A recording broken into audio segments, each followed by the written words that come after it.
You have to think about your workforce as a garden. It needs maintenance, it needs constant sort of watering, right, and tending to in order to grow. Technological change is the accelerator for the future of work. Because when you think about it, we are automating tasks. We don't automate jobs, we automate tasks. So as an example, I might have been somebody who, at a construction site, I drilled holes in a ceiling.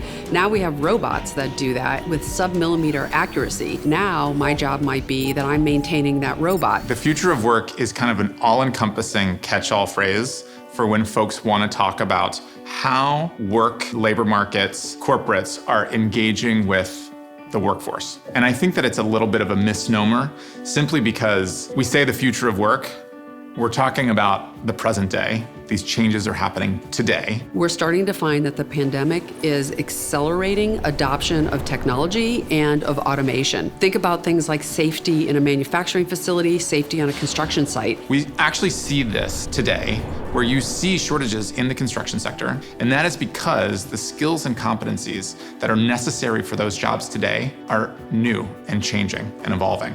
And therefore, the demand is there for higher skilled, more technically enabled construction workers and manufacturing workers, and yet the supply of labor has not yet caught up. Everybody is afraid robots are coming to take our jobs. I don't believe that automation takes jobs. It automates tasks, and that's a big difference. That's actually a uniquely American view that technology is going to put me out of a job. In looking at the Japanese market, it's actually, technology is going to save them from some of the challenges brought on by a shrinking labor market. 30% of the Japanese population is over 60. Because you have declining labor market participation, you actually need to figure out how to increase productivity in the labor market to maintain the same level of growth. Technology is a solution to that. My job is going to evolve where I need now to be upskilled and reskilled so that I actually can add new skills that are needed, that were never needed before, to my portfolio, which is going to change the nature of my job.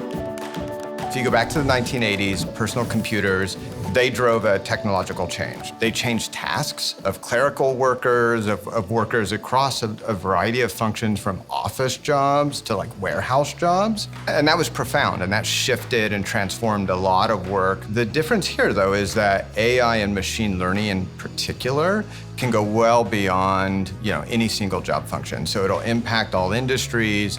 It tends to impact all jobs, but has an outsized impact on jobs that are really repetitive, tend to be lower level in terms of skill requirement. And those are where we see the sort of primary disruptions. I think we actually need a global campaign that the notion that you come, ready-made out of college or a high school degree or whatever degree, ready to work for the rest of your life is no longer the case, right? What that means is that governments need to invest in the educational sector. Educational institutions need to invest in continuous learning. Learning is becoming more personal, right? It's becoming personalized.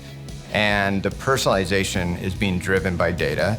The data is a capture of your behavior, what you do inside tools. So we look at Autodesk tools like Fusion 360. A user's own data can be a roadmap for them on how they move forward. So if you're in Fusion and you're spending most of the time in a certain workspace, in the CAD workspace, and you've never touched the CAM workspace, we can serve that up to a learner. I think employers have a big role to play here. Number one, they can shorten the distance between learning and work because you can actually embed new learning in your work environment. So I'm learning the skill while I do my job. Or I can have new learning paths available to me so that I can take online courses during the workday, or you just make it accessible to me so that I can do it even on my own time. And thinking of your job as sort of living, breathing, and changing is pretty exciting, because you have this wave of deep, fast tech change sweeping over whole industries, potentially displacing whole task categories and workers in those categories. And it's like, how do you meet that wave with on-ramps into those new opportunities that are truly being created? I do think alternative forms of education and alternative entry points into the labor market is one of the ways that we can start to address this. If we get this right, if we are successful in our ability to, one, change people's mindsets to the notion of continuous learning, two, have the foresight to assess the jobs and skills and competencies of the future. 3, help folks learn appropriately those jobs and skills. And 4, make sure that the access is equitable for everyone. I think that we will see a more equitable, prosperous future for everyone doing their best work, doing their most creative, fulfilling, meaningful work that they can do. I'm excited about that. That new technology, new automation will actually help us impact the world so that what we design and build is going to be better. And if you're a worker today, that's what you have to look forward to, is to figure out how to use this technology to make the world better.